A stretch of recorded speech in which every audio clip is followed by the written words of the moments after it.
Our next speaker is Eric Golub. He represents one of the rarest species you'll find in America today, maybe even more rare than Professor Ortega. He is a proud conservative entertainer. He blogs, he writes books. He's been published with Andrew Breitbart's Big Hollywood, with Daily Caller, and World Net Daily. He says, 100% alcohol, tobacco, drug, and liberalism free. He wants you to know that if he ever says anything that offends you in any way, you probably deserved it. And after years of dating liberals, he's finally seen the light and now only dates Republican Jewish women. His family is pleased by this. Ladies and gentlemen, Eric Golub.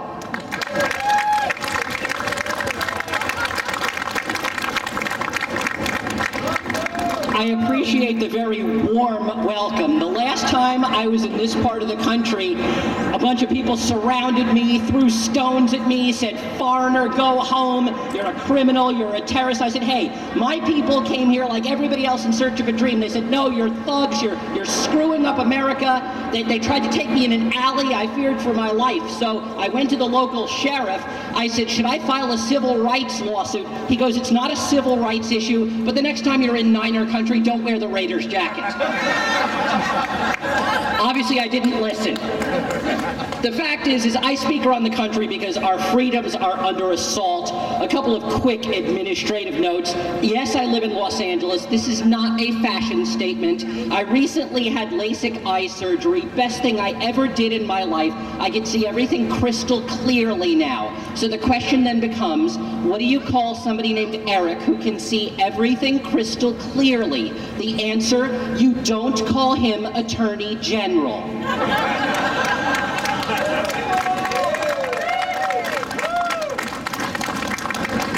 One quick football note, the Niners had a good season last year. The Raiders are in a lot of trouble. They need help on the defense. Unless they get some beef on the line, they're not going to win any games. So I spoke with the owner and the coach of the Raiders, and I recommended that they try to shore up the defense by hiring Janet Napolitano. And that'll be the first of many remarks that I probably have to apologize for, because I should never say Janet Napolitano's name in the same sentence as the word defense, because as you all know, she can't defend anything.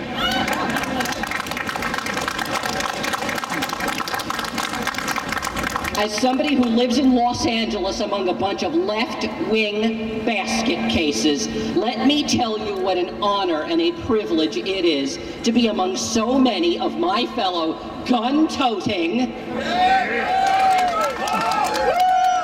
Bible-thumping,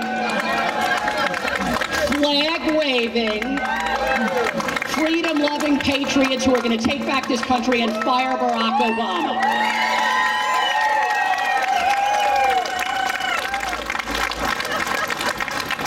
You are the loveliest bunch of astroturf I have ever seen in my life. And ma'am, you don't look like a violent, angry mob. You look like a nice person. I bet you've never even been a Wisconsin or Wall Street protester. But I do want to say I condemn the police for their use of force on Occupy Wall Street. They did not use nearly enough.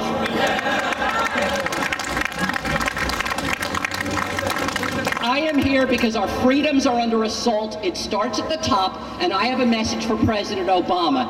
It's not personal. I think he's a good husband. I think he's a good father. He's an excellent father. So I want him to have more time to spend with his lovely children as a private citizen in Illinois.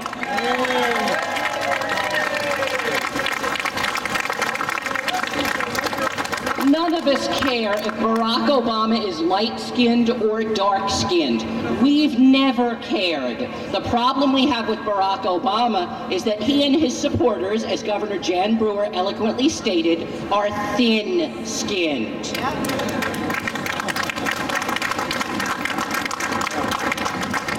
They treat any criticism like an act of war, the only time they understand war, kinetic conflicts, and then they tell us to go along to get along, to be bipartisan.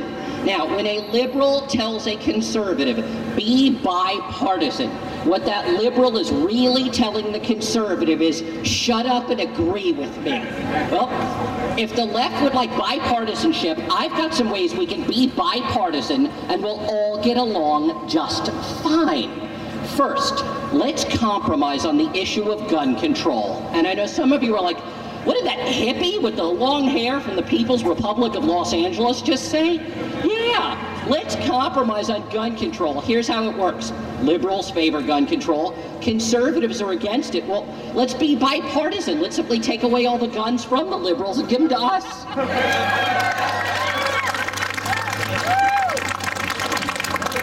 That way, if there's ever a conflict like Election 2000 that cannot be resolved peaceably, we will win because we will have all the guns. Let's compromise on taxes. The left favors higher taxes, the right favors lower taxes. Well, if the left likes socialism and wealth redistribution so much, fine by me. Let's simply take the money from them and give it to us. If they try to stop us, remember my first bullet point, we will have all the guns. Now, I stay out of social issues and I'm neutral in the GOP primary, but I asked Rick Santorum and Jim DeMint the same question. No booing, they're all part of the family, whether you support Mitt Romney, Ron Paul, Newt Gingrich, whoever, the goal is to defeat Barack Obama.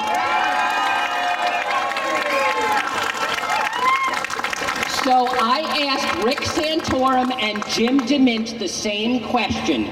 Would you still be willing to be pro-life if you knew that modern medical technology would show that the child would grow up to be defective ideologically like Nancy Pelosi?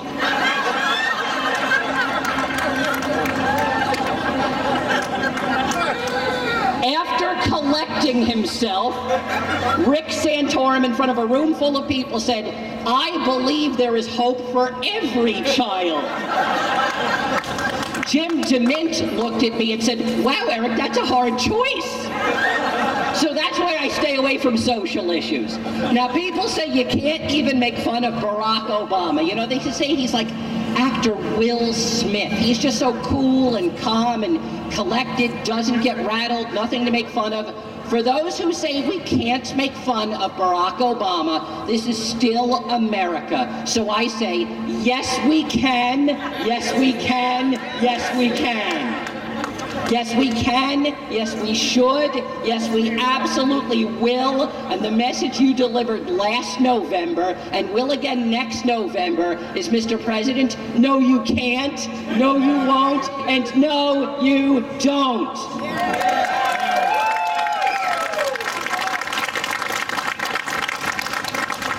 There is tons to make fun of Barack Obama. First of all, he's nothing like actor Will Smith. I saw the movies Independence Day and Men in Black. Will Smith secured the borders and took care of the aliens.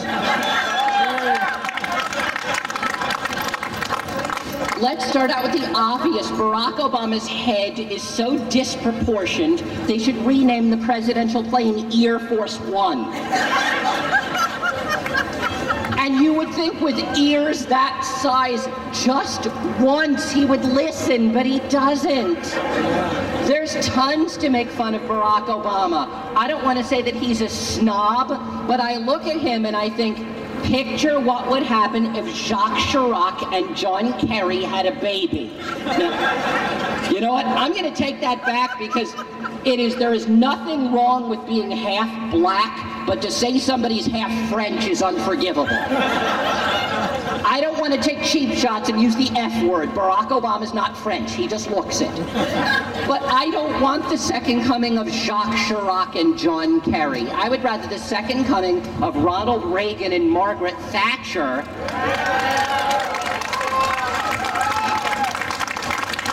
Any number of real conservatives like Sarah Palin, Michelle Bachmann, Nikki Haley, Christine O'Donnell, Ron Paul, Mitt Romney, Newt Gingrich, Rick Santorum, any of them are better than Barack Obama. Now, with Sarah Palin and other female and minority conservatives in mind, I wrote the book Ideological Bigotry with a couple of follow-ups, and afterwards over there I've got the books and t-shirts. I recommend the books because they're more expensive. Now, I did the research as to why the left hates the right, and they do hate our guts. It is because we exist and we breathe air. That's it. Take the word Jewish, and by the way, quick tangent, I should have known better driving long distances all across America. Let me tell you, as a Jewish person, never ever rely on a Palestinian GPS tracker. I took one wrong turn, ended up at a cemetery, and a very sinister voice said, "You have reached your final destination." I got so angry I threw the thing out the window, which was good because 5 seconds later it exploded. Anyway, take the word Jewish, replace it with the word conservative. Take the words Hamas and Hezbollah, replace it with liberal Democrat. The left are verbal suicide bombers, except less warm and fuzzy.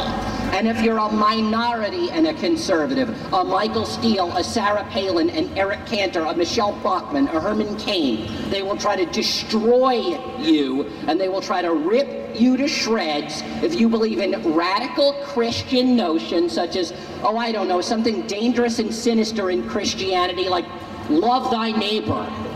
Late at night, I used to be worried about Osama bin Laden wielding a bomb. I was never terribly threatened by Pat Robertson wielding a book. And I've got good news for you. Osama bin Laden is still burning underground with 72 Helen Thomases.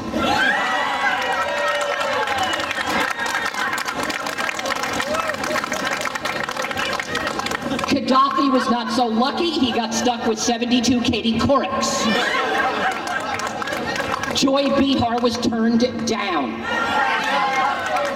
So why do they go after people like Sarah Palin, Michelle Bachmann, Nikki Haley, and Christine O'Donnell? Why do they go after minority conservatives? Just because they exist and they're alive. They hate them. And whether you are center-right, hard-right, whether you are a libertarian, a foreign policy conservative, a social conservative, wherever you are, when one of your own is being attacked, you must stand up and defend them, because if not, they will come for you next. We are a family.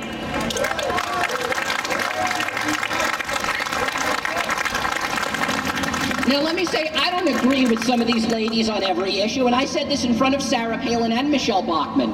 I can't stand their position on traditional marriage.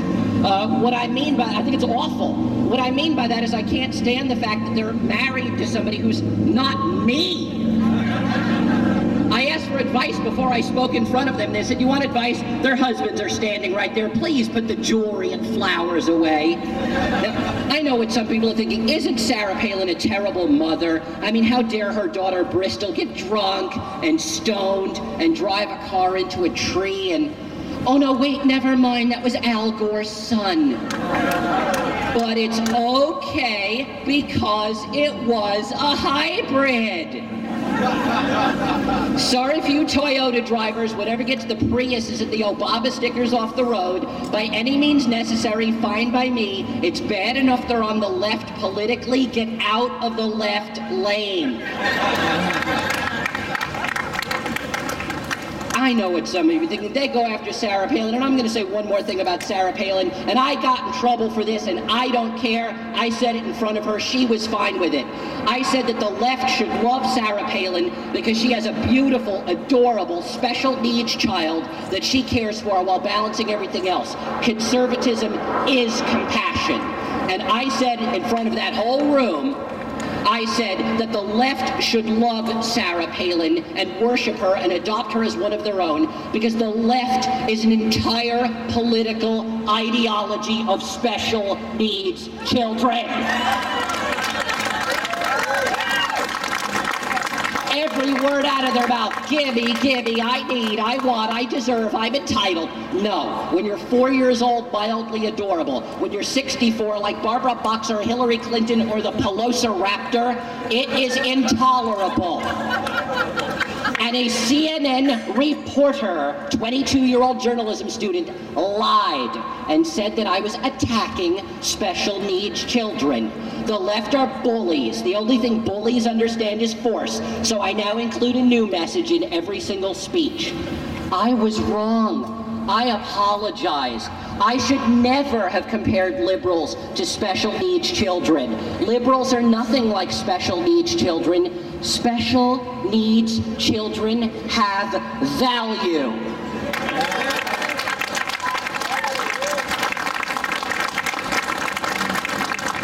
And who are their spokespeople? Debbie Wasserman Schultz? This is a woman who acts like she knows everything. She is Sergeant Schultz from Hogan's Heroes. She knows nothing. And what happens when a flaming leftist lunatic named Debbie Wasserman gets married to a flaming Nazi gas bag like Sergeant Schultz? You get a flaming, angry leftist child. Now you know the origins of MSNBC's Ed Schultz. Now, veering, I want to say a couple words about our military. For those of you who are veterans or related to veterans, thank you and welcome home.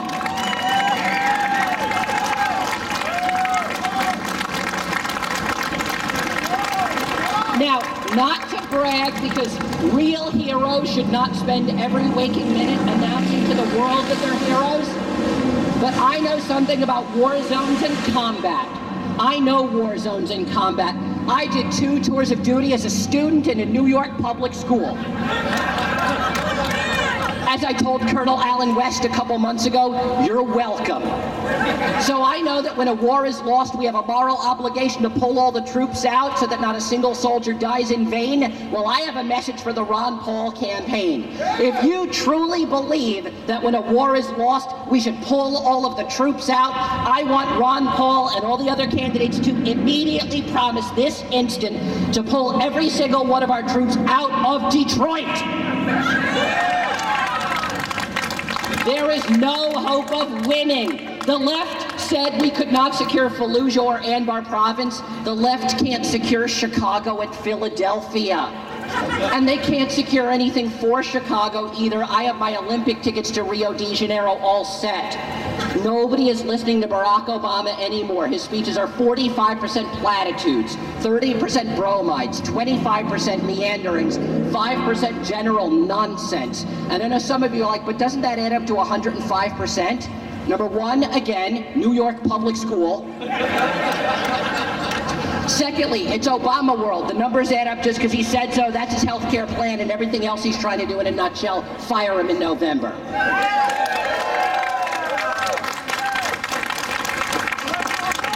Now, as for why I became a conservative because I am the son of a Holocaust survivor. And when you are the son of a Holocaust survivor, you will not get an ounce of sympathy growing up for anything as long as you live. Teenage angst did not exist in my household. Praise was not doled out. You were expected to do the right thing. I remember I told my father, I said, Dad, I speak all around the country. I've spoken in front of presidential candidates. I've got national acclaim. He goes, you been on TV? I said, yeah. He goes, world watching? I said, yeah. He goes, would it have killed you to shave? At age 14, I tried to convince my father that social studies class was too hard. He just looked at me unsympathetically and asked, did the teacher try to shoot you? I said, no, Dad. He said, upstairs, books, learn, personal responsibility, no victocrats in this household. Now, my parents are in South Florida, and let me tell you, my dad is constantly complaining about the border. I said, Dad, what have the Cubans ever done to you? They're conservatives. What's the problem? What do you have against Marco Rubio? He said, son, I'm talking about the northern Florida border. The New York liberals keep coming. He wants us to get our best sharpshooters at the Citadel in South Carolina to keep them from reaching Georgia. Florida, Arizona, California, Texas, overrun by parasites. They drain the state of services. They don't work. Demand new services. Speak a foreign language I don't understand. I don't recognize my own country anymore, all because of parasites who take and give nothing back. Of course, I'm talking about AARP liberals. And I am tired of the left blaming everything on identity politics. Let me tell you, in 1960, and I had this argument with Herman Cain, who's a good man. I said, sir, the country is just not ready for you yet. He said, what do you mean? And I thought about it. 1960, a Catholic president. 2000, a Jewish vice presidential nominee, not the reason they lost. And in 2008, despite the election, I am still so proud of my country that we finally put bigotry aside and elected a Vulcan. So the Star Trek people have representation, but I said, Mr. Cain, the world's not ready for you. He said, what do you mean? Michael Steele, Armstrong Williams, Ward Connerly, Tim Scott. I said, sir, you're proving my point. He says, what do you have against black conservatives? I said, black conservatives? I was talking about the follically challenged. Look at 2008, Rudy Giuliani, John McCain, Fred Thompson, they had Christopher Dodd, Barack Obama, John Edwards, no substance but really good hair. Now, one of the things I've learned, and I wish politicians understood this, it is always better to have people ask, why are you finished speaking, than when are you finished speaking. So I'm going to leave you with a Hebrew word, and I will be selling my books. I accept donations, checks from conservatives, not from liberals. There is an upside-down fedora. I'm an upper-middle-class panhandler. Put something in the hat. If you don't buy one book, buy 3. The Hebrew word I leave you with is hineni. It means here I am. Never give up. Never give in. Always fight for what you believe in. Never back down from a fight. Don't bring a knife to a gunfight. Bring a bazooka or a Predator drone if you have access to one. And if you do, the AG has paperwork for you. We are right. The left is wrong. We will win. They will lose. We will laugh and we will make them cry in 2012, 2013, 2014 and beyond, and have fun doing it. Live, love, laugh, win, hineni, here I am, conservative and proud of it always. Thank you so very much.